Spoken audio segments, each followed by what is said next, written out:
produk olahan daging yang dibungkus dengan wadah tertutup. Sosis dapat menjadi penyebab keracunan makanan. Mengapa demikian? Simak video ini selengkapnya. Mikroorganisme dapat menguntungkan dan merugikan. Mikroorganisme yang merugikan salah satunya adalah mikroorganisme patogen yang sering ditemukan dalam bahan makanan dan dapat digolongkan sebagai mikroorganisme indikator keamanan pangan. Mikroorganisme patogen ini merupakan penyebab keracunan makanan. Contohnya, pada kasus keracunan makanan yang terjadi di Dusun Surya, Kecamatan Tempuna, Kabupaten Sintang, yang menyebabkan 1 orang meninggal dunia dan 2 orang mengalami keracunan ringan yang disebabkan karena mengonsumsi sosis dengan kemasan berlendir. Oleh karena itu, penelitian ini dilakukan untuk deteksi bakteri indikator keamanan pangan pada sosis daging ayam di Pasar Flamboyan, Pontianak. Adapun bahan-bahan yang dibutuhkan dalam penelitian ini adalah sampel sosis daging ayam yang diperoleh dari Pasar Flamboyan, alkohol 70%, aquades, larutan kristal violet, larutan iodin, pewarna safranin, spiritus, BGLB, BSA, BPW, LB lactose broth, luria broth, MSA, NA, PCA, PW, SCB, TSA, TSIA. Di Indonesia berdasarkan data lebih dari 2 juta kasus per tahun karena keracunan makanan.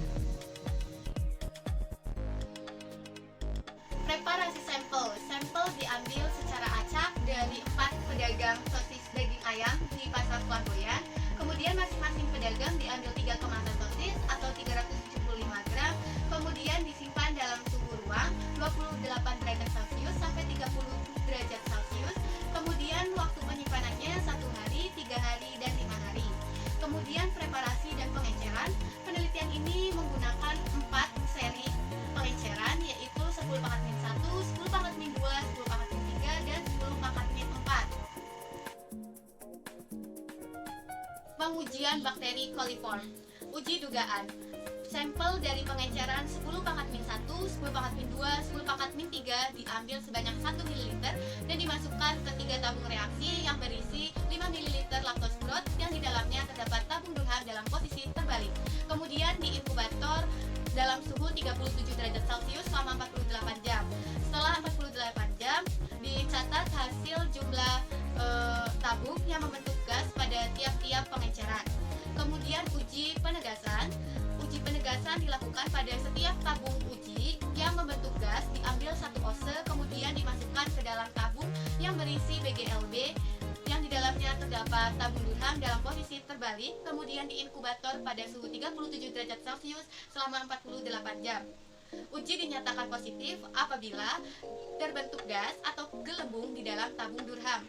Kemudian catat berapa jumlah tabung yang membentuk gas pada tiap-tiap pengenceran dan dilihat pada tabel MPN.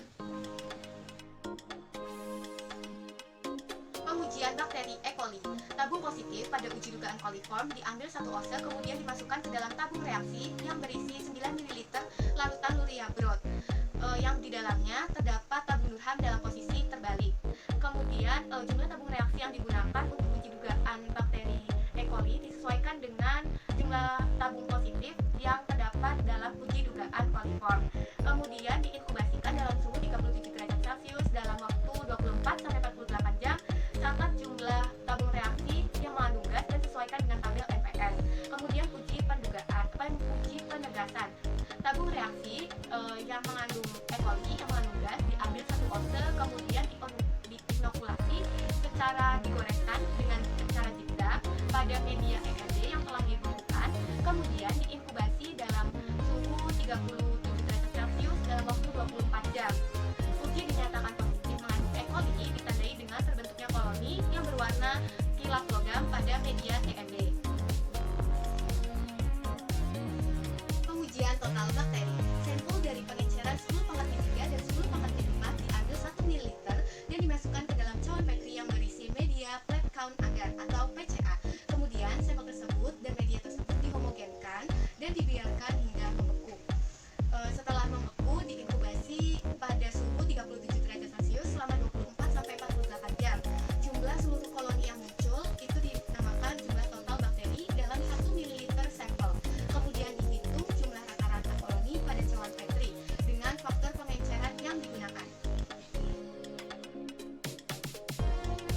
Pengujian bakteri Salmonella.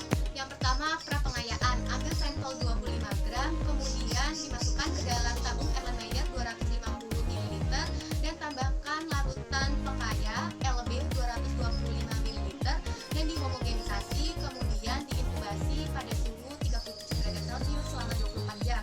Kemudian pengayaan. Ambil 10 ml larutan prapengayaan, lalu dimasukkan ke dalam 100 ml Erlenmeyer yang berisi SCB, kemudian diinkubasi selama 24 jam dalam suhu 37 derajat Celcius. Selanjutnya ada uji dugaan. Ambil 1 ounce larutan yang telah dilakukan pengayaan, kemudian digoreskan secara zigzag pada media SCB, lalu diinkubasi selama 24 jam dalam suhu 37 derajat Celcius. Apabila terdapat koloni Salmonella terduga, maka akan tampak warna coklat kehitaman sampai tak silap logam yang tumbuh pada goresan zigzag tersebut.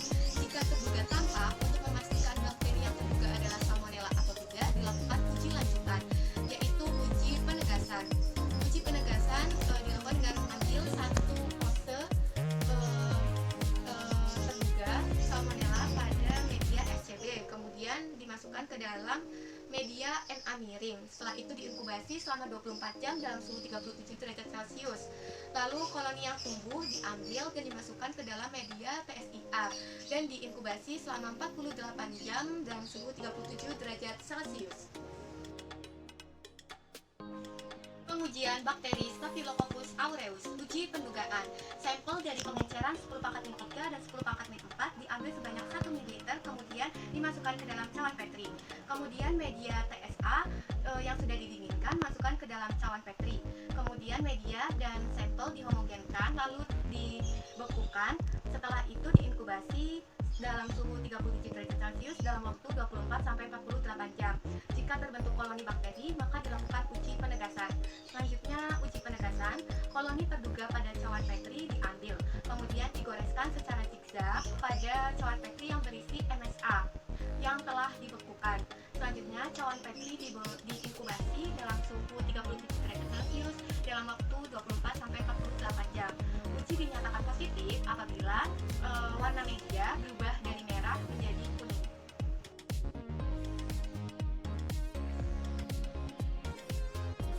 Pewarnaan gram. Sediaan dioleskan pada gelas objek, kemudian sediaan diwarnai dengan larutan kristal violet selama 1 menit, kemudian dicuci dengan air dan dikering anginkan. Sediaan diteteskan dengan larutan iodin dan didiamkan selama 1 menit, kemudian dicuci dengan air mengalir dan dikering anginkan. Kemudian sediaan diteteskan dengan alkohol 70% selama 30 detik, dicuci lagi lalu dikering anginkan. Terus yang terakhir diberi tetesan larutan warna safranin selama 1 menit, lalu dicuci dengan air mengalir dan dikering anginkan. Setelah kering, sediaan diperiksa di bawah mikroskop dengan perbesaran 10x10, 10x40, dan 10x100. Ini adalah hasil dari pengamatan fisik sosis daging ayam yang disimpan dalam 1 hari, 3 hari, dan 5 hari yang disimpan dalam suhu ruang. Lalu kemudian ini adalah hasil dari nilai MPN coliform dan E. coli pada sampel sosis daging sapi yang dinyatakan melebihi standar SNI yang telah ditetapkan, yaitu coliformnya melebihi 10 mpn per gram dan E. coli lebih dari 3 mpn per gram. Dan rata-rata total bakteri pada masing-masing sampel daging ayam pada hari ke-1 hingga hari ke-5 dinyatakan kurang dari standar yang telah ditetapkan oleh SNI, yaitu kurang dari 1x10⁵ CFU per gram. Sedangkan jumlah bakteri Staphylococcus aureus pada masing-masing sampel sosis daging ayam pada hari ke-1 dan hari ke-3 dan ke-5 dinyatakan melebihi standar yang telah ditetapkan oleh SNI, yaitu 1x10⁵ CFU per gram. Selain itu, berdasarkan pada hasil pengujian juga diketahui pada pada seluruh sampel itu dinyatakan positif mengandung cemaran bakteri Salmonella sp. Kemudian seperti yang tadi kita ketahui, media LB dan BGLB merupakan media yang mengandung laktosa, sehingga coliform adalah bakteri yang mampu memfermentasi laktosa sehingga dapat tumbuh dengan dengan baik pada media ini. Kemudian media EMB merupakan media padat yang dapat digunakan untuk mengidentifikasi bakteri E. coli. Laktosa dan zat pewarna eosin serta metilen biru mampu membedakan antara enterit yang memfermentasi laktosa dengan non-fermenter. Kemudian bakteri E. coli yang tumbuh pada media EMB akan berwarna hijau metalik. Sedangkan bakteri koliform lain seperti Enterobacter aerogenes akan berwarna merah muda di atas media EMB. Bakteri enterit non-fermenter laktosa membentuk koloni tidak berwarna dan kelihatan transparan. Pertumbuhan bakteri Salmonella sp pada media TSIA ditandai adanya perubahan warna media, yaitu kuning pada dasar dan merah pada permukaan diri. Hingga dapat disimpulkan berdasarkan hasil penelitian ini dapat diketahui bahwa sampel sosis yang diperoleh dari pasar flamboyan di Pontianak yang disimpan dalam suhu ruang 28 derajat sampai 30 derajat Celcius positif mengandung total bakteri aerob, yaitu coliform, E. coli, Staphylococcus aureus, dan Salmonella sp. Demikian pembahasan mengenai identifikasi bakteri patogen pada bahan makanan hewani dan nabati yang dapat saya jelaskan. Kurang lebihnya mohon maaf. Sampai bertemu